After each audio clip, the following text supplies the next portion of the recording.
On a clear summer afternoon in June 1942, 5 ships of the United States Navy departed from the Norfolk Naval Base in Virginia for what should have been a routine training exercise in the Atlantic. The squadron consisted of 2 destroyers, a minesweeper, and 2 support vessels carrying approximately 380 sailors and officers. According to naval records, the weather conditions were ideal: mild winds, clear visibility, and calm seas.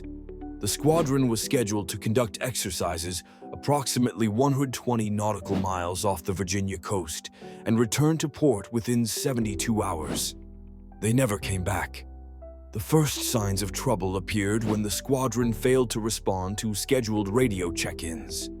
Initially, this caused little concern, as radio silence was sometimes maintained during certain training protocols.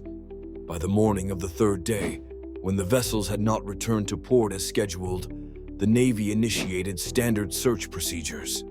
What they found, or rather, what they didn't find, would become one of the most perplexing naval mysteries of World War II.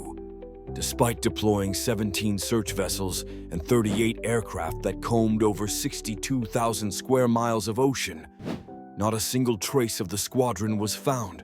No debris, no oil slick, no bodies, no distress signals had been received. The 5 vessels and their crews had seemingly vanished without explanation. The Navy's official investigation considered multiple possibilities. Enemy action seemed unlikely.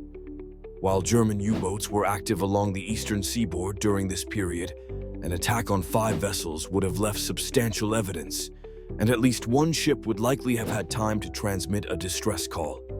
Weather was ruled out, as both meteorological records and reports from other vessels in the region confirmed favorable conditions. Mechanical failure affecting all 5 ships simultaneously strained credibility. The investigation eventually concluded with the frustratingly vague determination that the squadron was lost at sea, cause unknown. For the families of the missing sailors, this provided little closure. For naval historians, it presented an enduring puzzle. What makes the Norfolk case particularly mysterious is the complete absence of wreckage. Even when ships sink in deep water, some debris typically rises to the surface. Life jackets, wooden fragments, personal effects, or oil slicks. The total disappearance suggests either an extraordinarily rapid sinking event that trapped all materials with the vessels, or something more inexplicable. Theories about the squadron's fate have ranged from practical to fantastic. Some naval experts have proposed a sudden catastrophic explosion, possibly from undocumented experimental weapons being transported. Others suggest a navigational error that took the squadron into an unauthorized testing area, where they became unintended casualties of friendly fire, subsequently covered up to prevent embarrassment and maintain morale. More speculative explanations have included sudden geological events like underwater landslides or gas eruptions from the seabed, creating conditions where ships lose buoyancy. The most outlandish theories connect the disappearance to paranormal phenomena, suggesting the squadron encountered the same mysterious forces attributed to vanishings in the Bermuda Triangle, despite the exercise taking place well outside that region.